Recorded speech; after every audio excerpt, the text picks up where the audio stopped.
साथियों, आप सबको ज्ञात हुआ होगा कि मेरे ऊपर पुलिस प्रशासन द्वारा एक झूठा मुकदमा कायम कर दिया गया है। बहुत सारे लोग प्रतिक्रिया जानना चाहते हैं कि इस मुकदमे के बाद मेरी प्रतिक्रिया क्या है। हालांकि घटना के विषय में मेरी राय क्या है मैं परसों एक वीडियो के माध्यम से आप सब लोगों को बता चुका हूँ। पर इस मुकदमे के बाद जो मेरी प्रतिक्रिया है वो ये कि प्रशासन इसलिए ये मुकदमा मेरे ऊपर कर रहा है क्योंकि प्रशासन अपनी गलती को छुपाने की कोशिश कर रहा है। जहाँ तक मेरे अपराध का सवाल है तो मैं अपने अपराध को बताना चाहूँगा। बस यही अपराध मैं हर बार करता हूँ, आदमी हूँ आदमी से प्यार करता हूँ। किसी फिल्म का गाना है ये, पर इसमें स्पष्ट होता है क्योंकि मैं धर्म जाति मजहब के भेदभाव के बगैर आदमी से प्यार करता हूँ। और वो लोग जो आदमी से प्यार करने के बजाय धर्म जाति मजहब में बांटना चाहते हैं, उनसे कहीं ना कहीं तकरार हम लोग की हो जाती है। प्रशासन के कई अधिकारी, सब तो नहीं कहूँगा, पर कई अधिकारी सत्ता की कठपुतली बनने का काम कर रहे हैं। वो अपनी गलती को छुपाने के लिए हम लोगों पर इस तरह का मुकदमा करके मामले को डाइवर्ट करने की कोशिश कर रहे हैं, मामले को घुमा रहे हैं। कल को कोई पूछता है किस अधिकारी की वजह से ये सारा बवाल खड़ा हुआ, तो अधिकारी अपने ऊपर लेने के बजाय, अपनी गलती को मानने के बजाय हम लोगों को मुकदमा करके उस सारे मामले को डाइवर्ट करके उसकी बहस का दिशा बदलना चाहते हैं। ऐसे अधिकारियों को देख करके जनरल डायर की याद आती है। कहीं ना कहीं ये जनरल डायर के वंशज रहे होंगे, तभी जो अंग्रेजी हुकूमत की जो घटनाएं थी उस तरह से कर रहे हैं। बताइए, जमीन पे बैठ के नारा लगा के गांधीवादी तरीके से विरोध दर्ज करने को ये लोग कोई ऐसा अपराध मानते हैं जिससे सरकारी कार्य बाधा हो गई। अगर थाने में किसी को बेवजह बंद किया जाए, हम बतौर विधायक जाएं और पूछना चाहें कि आखिर क्यों बंद किया गया है, तो हम पर इसलिए मुकदमा हो जाए क्योंकि हम लोग पुलिस से सवाल नहीं पूछ सकते। आज पुलिस सवाल पूछना गुनाह हो गया है।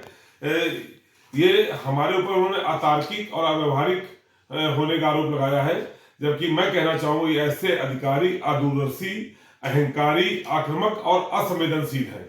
इनकी अहंकार और असंवेदनशीलता की वजह से इस तरह के मामले खड़े होते हैं। जब मैं अगर घटना के मूल पर जाऊंगा तो घटना की शुरुआत डीसीपी विजय ढुल और सम्राट विकास की झड़प से होती है। उसी के बाद सारा घटनाक्रम होता है। मैं प्रशासन से कह चुका हूं, पहले भी फिर कह रहा हूं कि वो जो वीडियो है प्रशासन के पास होगा, क्योंकि प्रशासन कानून व्यवस्था का काम जब करता है तो वीडियोग्राफी साथ में कराता है। प्रशासन के पास वीडियो होगा जहां से घटना की शुरुआत हुई, क्या बात आखिर डीसीपी और सम्राट विकास में हुई थी, ये जानना हम सबके लिए बहुत जरूरी है कि गलती की शुरुआत कहां से हुई। आग कहां लगी सबको पता है, पर चिंगारी कहां से उठी ये पता चलना भी जरूरी है।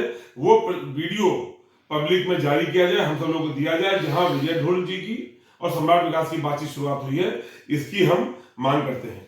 और वो अधिकारी जो सत्ता के प्रति अपनी वफादारी दिखाना चाहते हैं, क्योंकि वो कहीं ना कहीं ऐसे अधिकारियों से प्रेरित है जो पुलिस में रह करके वर्दी की आड़ में भारतीय जनता पार्टी काम करके टिकट पा गए, विधायक बन गए, मंत्री बन गए।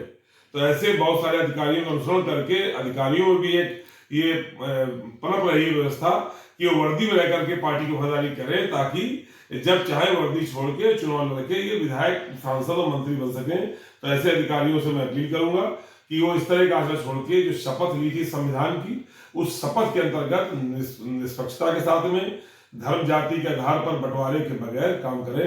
मैंने यही आरोप लगाया था कि अधिकारी धर्म के नाम पर और पार्टी के नाम पर भेदभाव कर रहे हैं। मैं आज भी कायम हूं।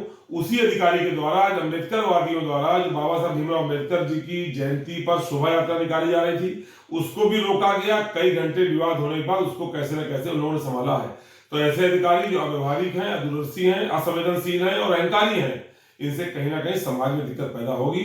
मैं सरकार से और चुनाव आयोग से मांग करता हूं कि ऐसे अधिकारियों को फील्ड पोस्टिंग से अलग किया जाए, ताकि हमारे कानपुर के अमन चैन को बनाया सके। ऐसे अधिकारी हम लोगों को धमकी भी दे रहे हैं, तो उनको बताना चाहते हैं कि समाजवादी लोग ऐसी धमकियों से डरने वाले नहीं हैं। जहां तक सवाल इस बात का कार्रवाई क्या होगी, तो मैंने उस दिन भी कहा था, कागज तुम्हारा, कलम तुम्हारी, गवाही तुम्हारी, तुम जो चाहो अपराध लिख दो, लेकिन हम लोग उसका डट करके मुकाबला करेंगे।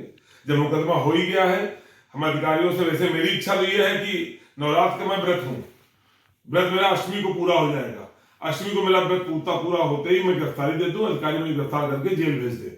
पर चूंकि अष्टमी और नवमी के व्यस्त दिन है, कानून व्यवस्था की स्थिति है, शहर में बहुत जगह हमारे सनातन धर्म के साथी रामनवमी का उत्साह मनाएंगे। तो ऐसे में यदि पुलिस की व्यवस्था हो तो पुलिस अपनी तरफ से हमको कोई तारीख दे दे, उस तारीख में अपने 205 साथियों के साथ में आकर के हम गिरफ्तारी देकर के कानून की व्यवस्था का पालन करने को तैयार हैं।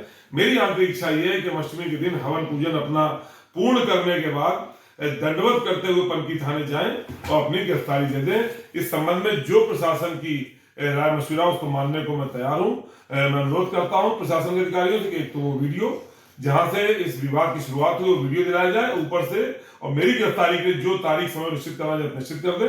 मैं आकर के सहर्ष गिरफ्तारी देकर के इस लोकतंत्र और संविधान की रक्षा करने के लिए कुर्बानी करने को तैयार हूं। आप सभी को बहुत बहुत धन्यवाद। जय हिंद।